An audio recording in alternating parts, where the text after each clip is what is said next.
Immigration policies are back under the spotlight as countries weigh the pros and cons of opening or closing their doors to foreigners seeking a new lease on life. With details up next.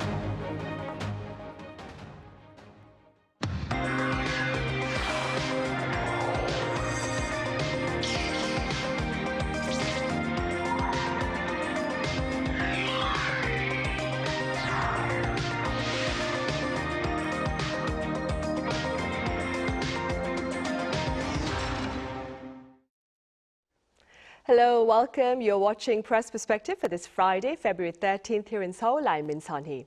The task of making a new home away from one's old home can be a tough experience, and today we touch upon that journey here in South Korea and elsewhere. For more on this, I have Hanna with French weekly La Tribune Dimanche. Hanna, it's been a while. Welcome back. Yeah, thank you. Thank you for having me here today. I also have writer Colin with us. Colin, welcome back. Glad to be here. Thank you. And now we shall start with you. So over 11,000 foreigners garnered South Korean citizenship last year. Let's start with some details regarding that particular finding. Yeah, well, in 2025, more than 11,000 foreigners were granted Korean citizenship, which represents about 60% of all applicants. And it makes like the highest number since COVID-19 pandemic. So first of all, looking at nationalities, Chinese citizens made more than 50% of all naturalizations, followed by Vietnamese, Filipinos, and Thais.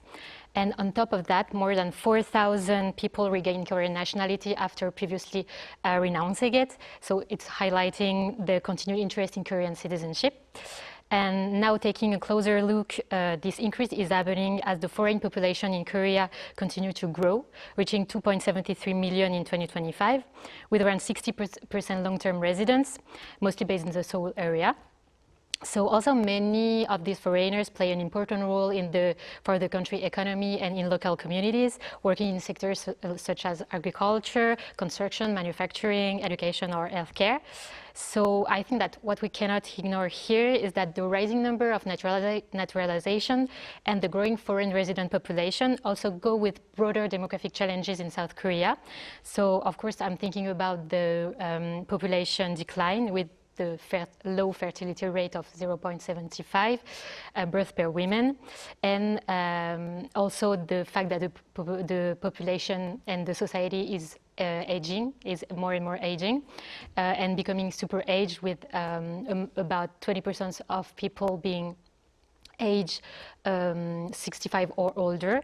So in this context, foreign workers are increasingly important for the country's society and the country's economy, but of course they cannot fully solve the population decline problem by themselves, but their contribution is really important for the country's economy and society. You're right, for sure. And Colin, for the sake of context, could you walk us through the journey of acquiring South Korean citizenship? I understand it also involves a very daunting test. Yes, I can explain it to some degree. I haven't done it myself yet, although I do intend to, so I've been researching it independently of this program as well.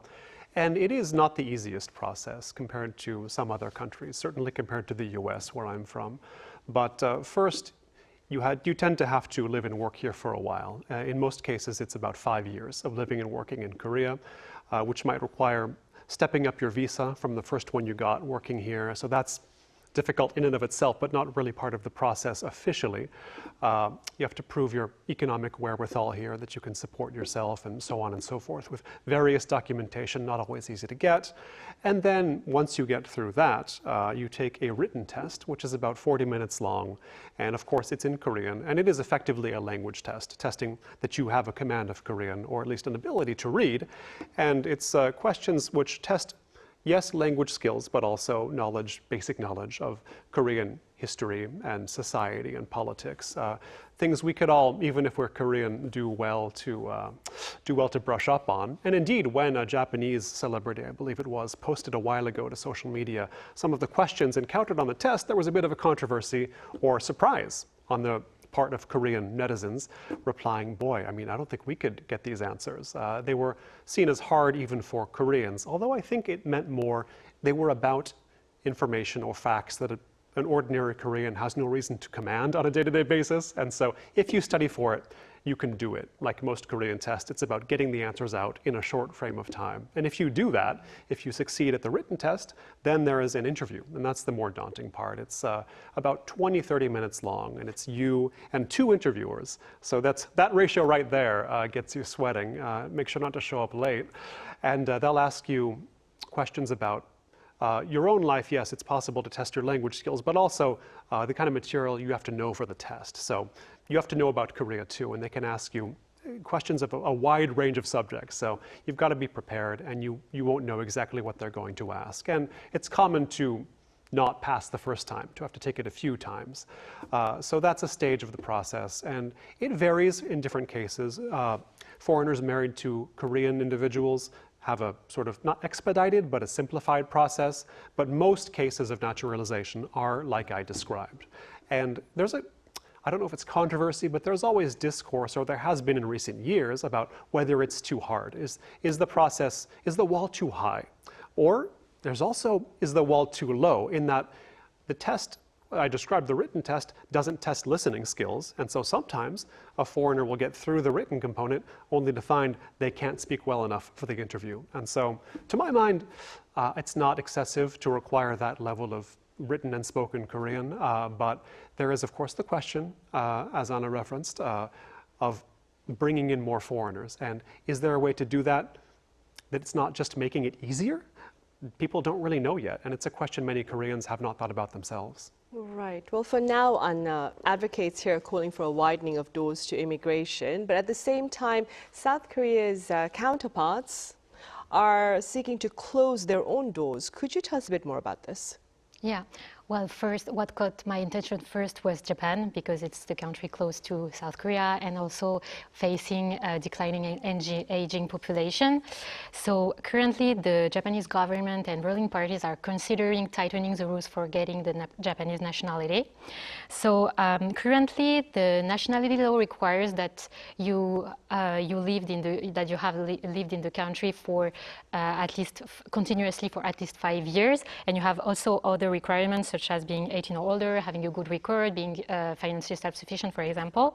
But now Japan is considering raising the residency requirement from 5 to 10 years, making it significantly harder to become a citizen, even though meeting the current criteria won't guarantee you Japanese nationality.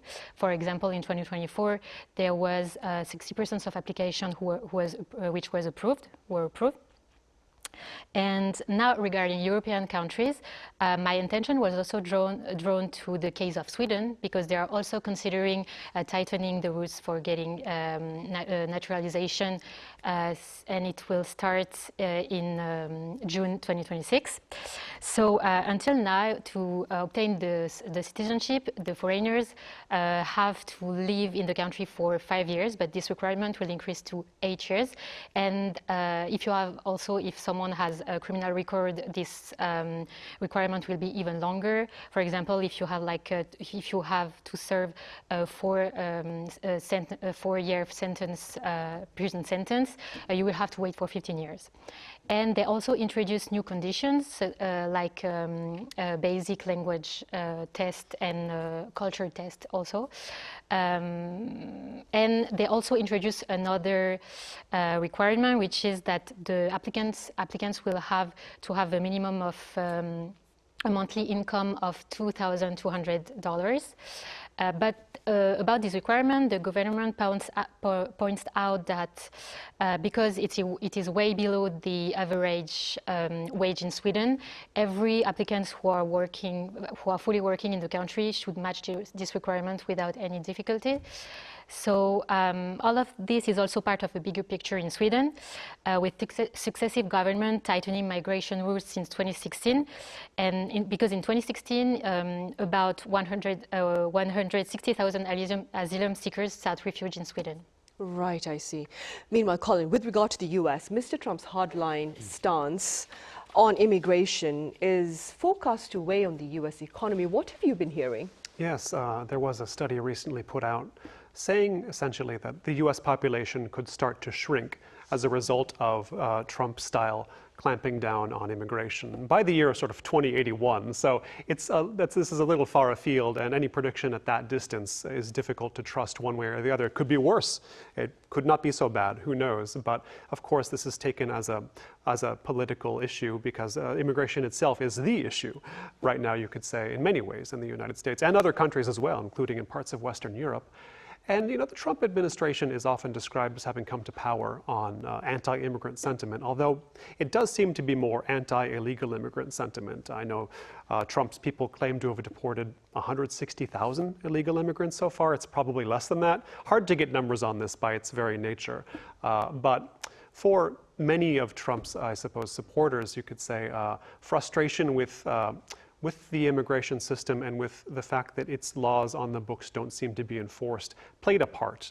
Even for those voters who didn't really like Trump personally, they do start to feel like something is wrong here in the way this country is doing immigration, referring to the US. And taking that in mind, you can sort of get a sense of the psychology at work here, because when you look at the foreign press, even the Korean press, talking about this study and about sort of Trump's immigration-related policies and choices, they often refer to the U.S. as the nation of immigrants. And this is a common phrase in recent decades. It is a more recent phrase than people think. I mean, in popular usage, it goes back to the early 60s from a book written by President John F. Kennedy, A Nation of Immigrants. And it was part of a larger cultural bid to redefine the U.S. as that, as a country defined by immigration, whereas it was not really thought of that way to that point. And what I think surprises many non-Americans in the world is how few Americans see the country that way. For most of U.S. history, most Americans have not seen the U.S. as being constituted by immigrants, and many Americans to this day do not see themselves as meaningfully descended from immigrants, the distinction being between settlers and immigrants, those who built a society and those who joined it. This can all be argued, but the viewpoint does exist, and it exists in fairly large numbers in the US. And I think if you look for who to blame for the rise of Trump, which everybody's always doing and will be doing long after Trump is gone, part of it is this idea of this nation of immigrants idea being sort of put forth as if it were unassailable, as if it were not even up for debate. And I think more than a few Americans started to think, I don't see the country this way. And suddenly, the place I'm from is being redefined under my feet. And that's a danger, I think, in a country like South Korea as well. Perhaps immigrants are needed in greater numbers than are currently here, than are being let in. But if it starts to feel like the people were never consulted, that brings about a bad result, including the presidency of the US we've been talking about these past few questions. Right, and speaking about consulting the people, and a recent survey here in South Korea seeks to share the thoughts of the public here with regard to their foreign residents. Do tell us a bit about the survey. Yeah, well, according to this survey, it was conducted at the end of 2024, by the Korean Institute for Migratory Policy. 40% of South Koreans perceive immigrants as contributing positively to the country's economy. So they identified the main contribution of immigrants as filling labor shortage in the job market, boosting the local economy with their spendings, or contributing to the public finances by paying taxes. But in contrast, over 30% say that the immigrant could pose a threat to the economy. And their main concerns include economic losses from illegal residency, undeclared work, tax evasion, and they also fear higher social insurance and welfare costs. And when it comes to jobs in a country where many young people are already struggling to find a job in a highly competitive environment, South Koreans definitely think that they should prioritize nationals. So 83% of respondents think that if there aren't enough job positions, then they should go to South Koreans instead of foreign workers or immigrants. Finally, the respondents think the government should mainly handle immigration for practical and economic reasons, like providing workers where they are needed, attracting foreign talent, managing how immigrants could stay and how many immigrants could stay and come in South Korea. but very few think the effort of the government should focus on helping the immigrants adapting to the life in South Korea, for example, learning the language, making friends, or even integrating into local communities. Right. Colin, you've been living here for quite a while now. What have been some of your observations with regard to responsive South Koreans to the growing population of long-term foreign residents here in South Korea, which, as Hanna mentioned earlier, exceeds well over 2 million now? Right, and on this same survey, I believe it was, of Korean opinion on these subjects and related subjects about immigration, most Koreans, or half, I wouldn't say most, half of the sample of Koreans polled responded that they didn't realize how many there were. I think it might have been 49%, something like that. But about half of Koreans did not realize that there were so many. And it makes sense to me because most Koreans, I get the impression, don't come into contact with recent immigrants in their everyday life.